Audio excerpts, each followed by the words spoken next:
بسم الله.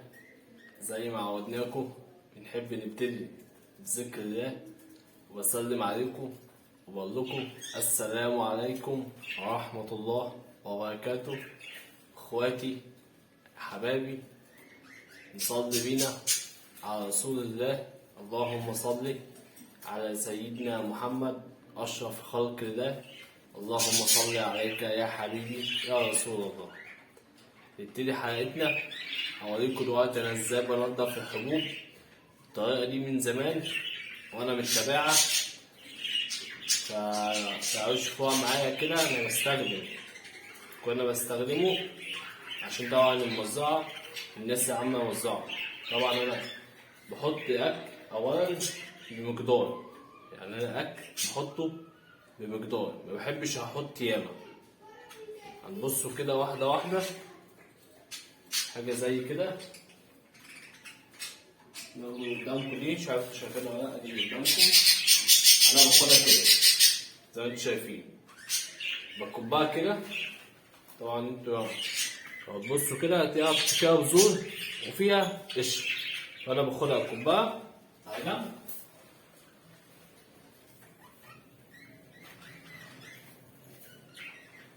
وعندي دي كده بحط واحد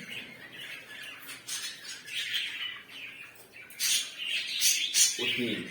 المعلقة دي بتاعت مؤاخذة السيدات طبخ، يعني هما بيعملوا بيها حلويات وبتاع، وبتتباع برضه في محلات طول الزينة وكده. بحط اتنين وبحطها هنا. ايه دي عامة طريقتي أنا في لما أنا أجي أحط أكل.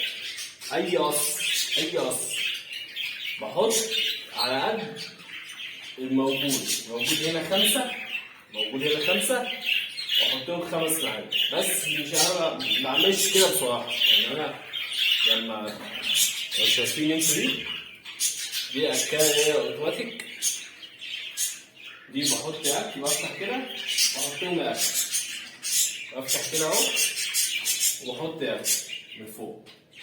تمام، بعملها أكل. وأما باجي أنضف اقرب كده، لما باجي انضف اشيل دي زي ما انتوا شايفين كده. اكل جوه عادي لان كده كده بكنس فراخ. بكبها كده وبركبها تاني. هي دي عامة طريقتي. وبحط اكل من فوق زي ما قلت. تمام، اذا كان هنا او هنا، يعني اي حد معاه فروخ. انا عندي من دي تاني بحطله دي، او هوريكم برضه انا بحطها التانية، يا اما دي يا اما التانية. تقعد معاهم لو معاهم فروخ دي ممكن تقعد معاهم اسبوع، التانية بتقعد معاهم 3-4 ايام. هوريها لكم برضه. ثانية واحدة معايا كده.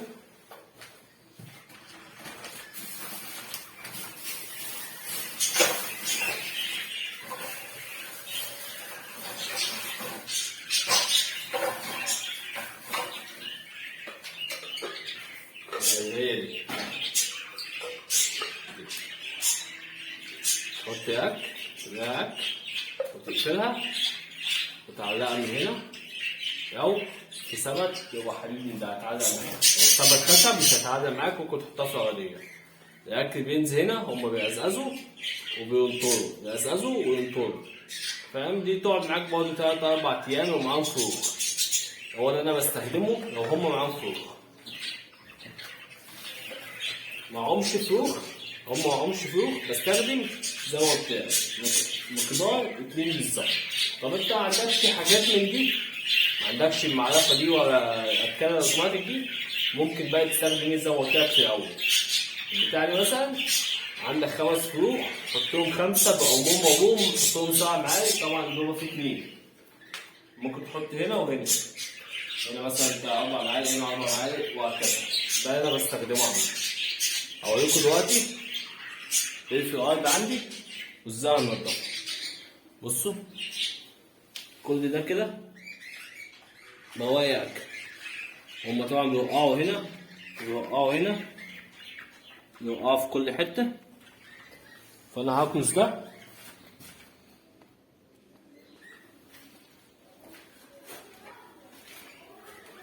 كده هنا.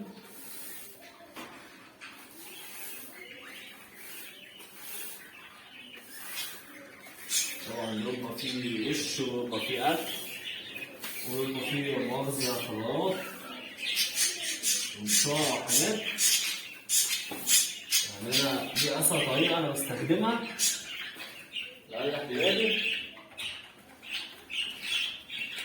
الأكل قدامكم ده، الأكل ده ممكن يكون أكل مثلا أنا الاقي كده بتاع أسبوعين بالظبط، خضروات أسبوعين.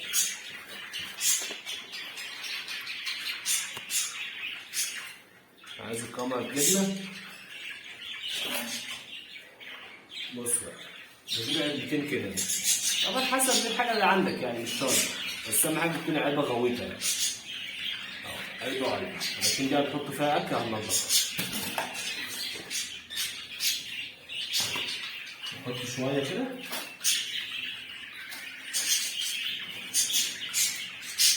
وببدأ إيه على جنب كده هنا بعيد عن الأكل، أشغل عليهم الهواء بتاعي.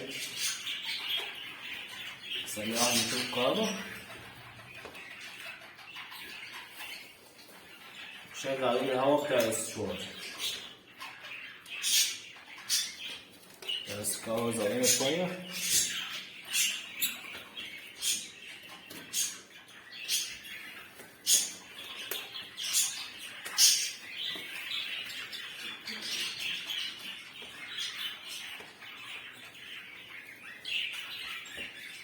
ممكن بس نستغنوا عن اللمبة دي.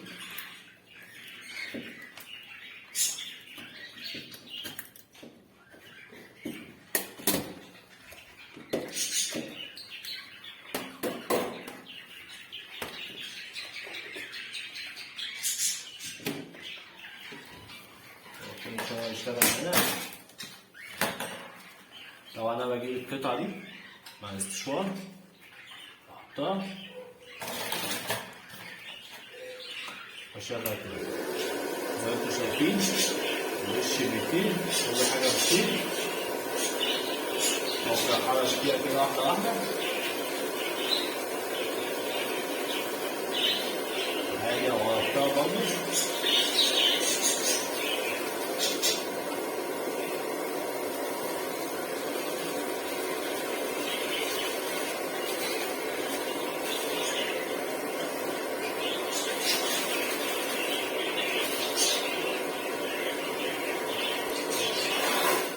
طفي. بصوا دي بقى بتبقى وساخة، الشاي برميها.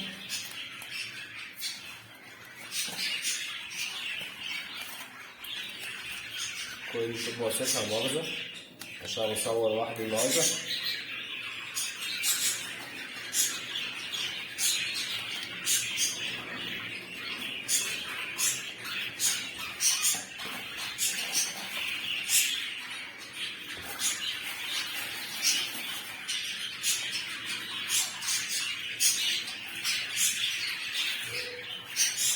بعد ما اسوي شريط وساخة، بس مفيش حاجة بتطير دي خلاص، كل ده قبول.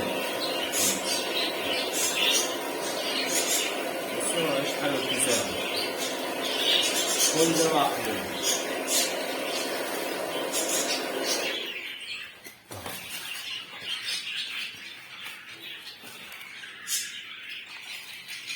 كل الباقي ده بقى حبوب.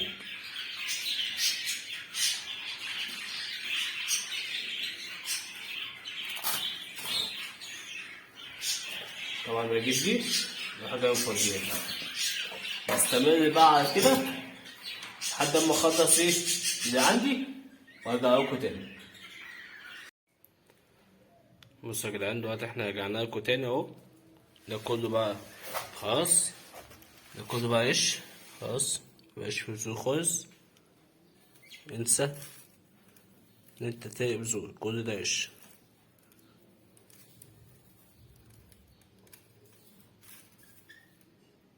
زي ما انتم شايفين. بصوا بقى احنا قد دي ولا احنا يعني في مش اللي هو 100% يعني، بس يعني هنقول مثلا نسبة 80%. بص هدر دي، بص علبة دي،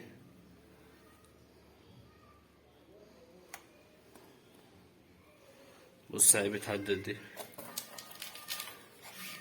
بص المنظر. فهي دي كانت طريقتي يعني. بس ان شاء الله ان شاء الله استنونا بإذن الله. بس هنجيبوا ان شاء الله مكنة التنظيف دي، هنشتروها جاهزة وهنجربوها معاكم وهنشوفوا ازاي بتشتغل وازاي كده، هنعرفوا كل حاجة عنها ان شاء الله. تمام، تعالوا بقى شوفوا الطريقة وانا ايه بقدم الجرجير عصافير. يلا بينا. دلوقتي بعد ما خلصنا من الاكل جبنا الجرجير، هنوريكم ازاي بنحطوه عصافير. يلا بينا كده واحدة واحدة. طبعا غسلناه كويس، نضفناه. اهم حاجة تغسله طبعا عشان لو فيه كيماوي بتاع وتنضفه. انا عادي بفتح كده، احط على اول باب كده واقفل.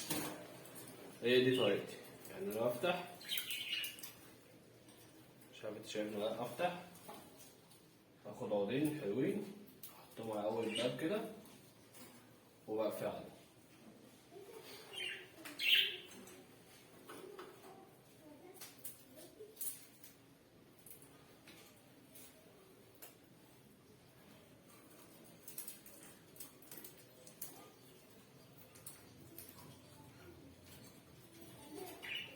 طبعا احطها على جنب كده.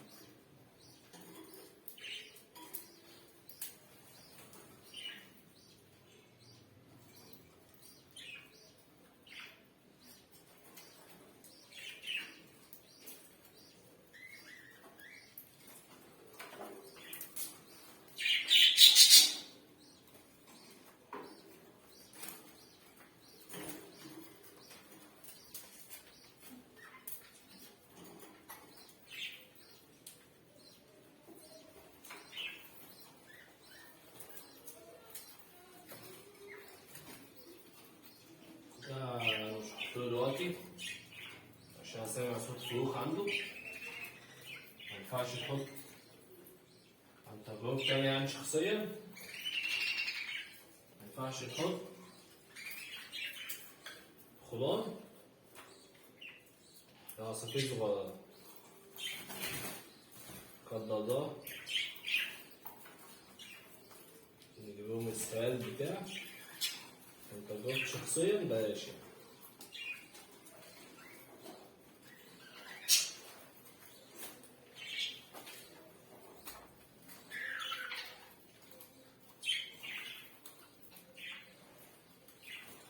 حطيته كله على طبعا ده.